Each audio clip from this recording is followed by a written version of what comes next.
I want to do this video on love bombing. I want to attempt to tackle it, not because I'm an expert, not because I have all the answers or because I've figured it out, but because I don't think we really understand what it is. The phrase love bombing, especially in the context of dating, has a very negative connotation that's attached to it. Now, before I go any further, I do want to make it very clear that some of the concepts around what love bombing is are in fact legitimate. I do believe manipulation can be used in dating. I do believe that abuse can be used in dating. I do believe that it is possible to gain someone's trust only to take advantage of them, or go the opposite way and completely ghost them. I understand that love bombing is something that is very personal to a lot of people. And let me make it very clear on both sides. This love bombing is not gender specific. It's not specific to women. Men can be love bombed as well. And so I want us to understand right off the bat that love bombing can touch both men and women. I also want to make it very clear, I am in no way trying to minimize your experience and what you went through. You may very well have experienced some hurt and some deep pain and wounds from somebody who took advantage of you, from somebody who abused you, from somebody who manipulated you. And you're still dealing with the scars and the wounds from it. You're still dealing with the trauma and the triggers as a result of it. And I get that. And so I want to go on the record to validate what you went through. What you went through was very real. What you went through was very personal. And I know there are people who will watch this video who would hear these words and it would bring up memories of past relationships, or maybe even you're in a relationship right now and you're wondering, is this person love bombing me? And it's considered one of the ultimate red flags.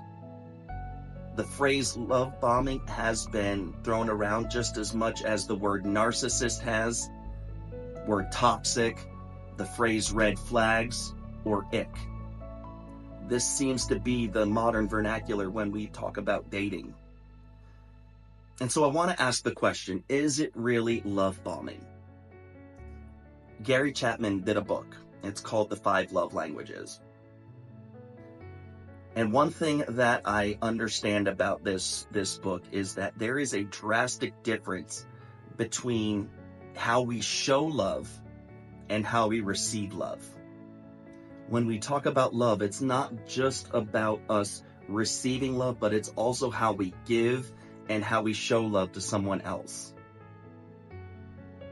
I've personally experienced the reality of wanting to show someone that love, wanting to show someone that you truly care for them. How I show love may not be the way that you receive love.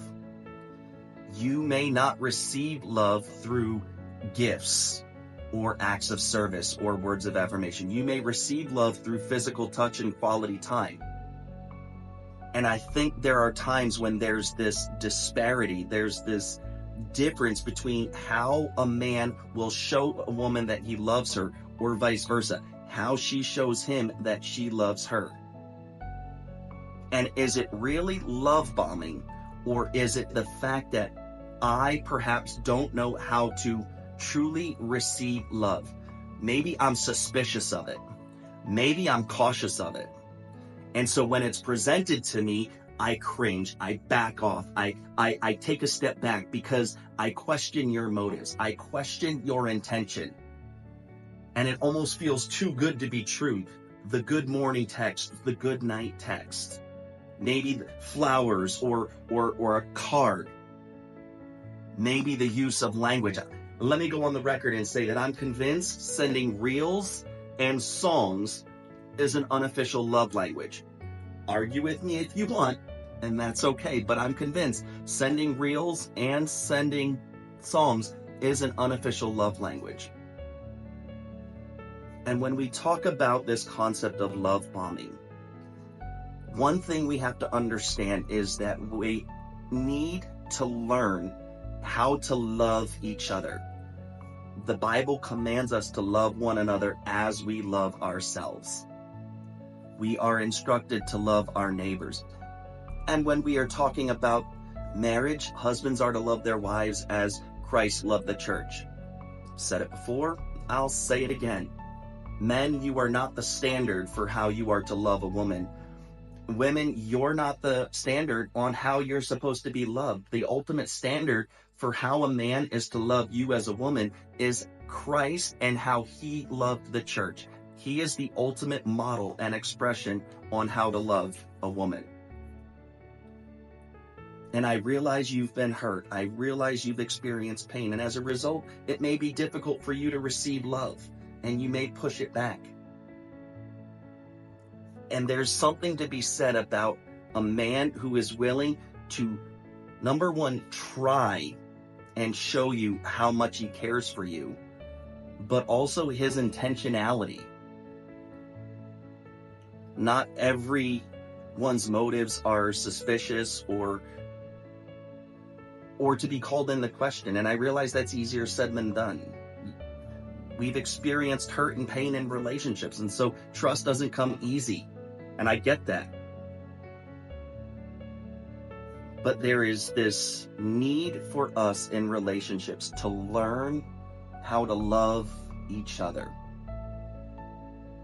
A man takes the time to learn how to love you, to learn your love languages. That's the whole reason why Gary Chapman did the book, is so we could understand our love languages, so we could understand how we feel loved.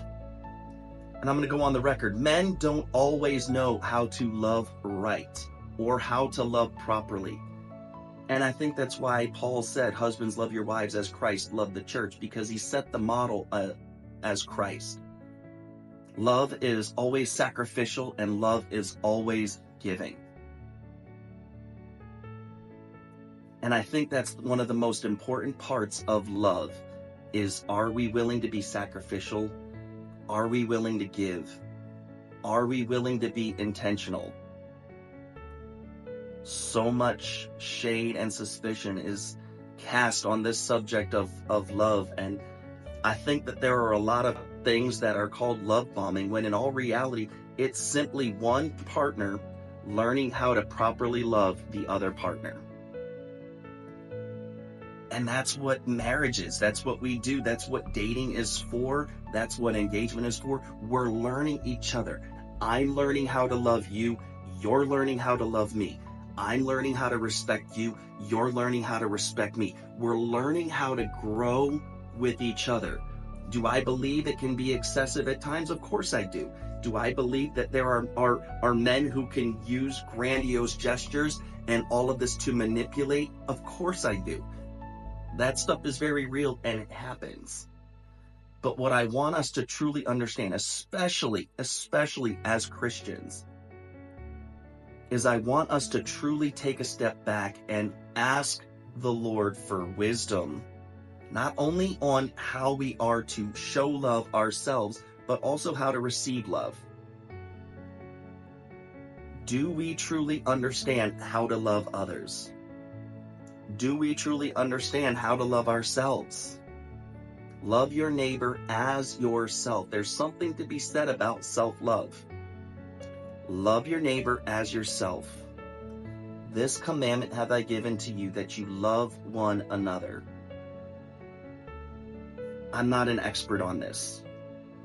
Just trying to have an honest conversation. If you disagree with anything in this video, by all means, reach out to me directly. We can have an open and honest conversation.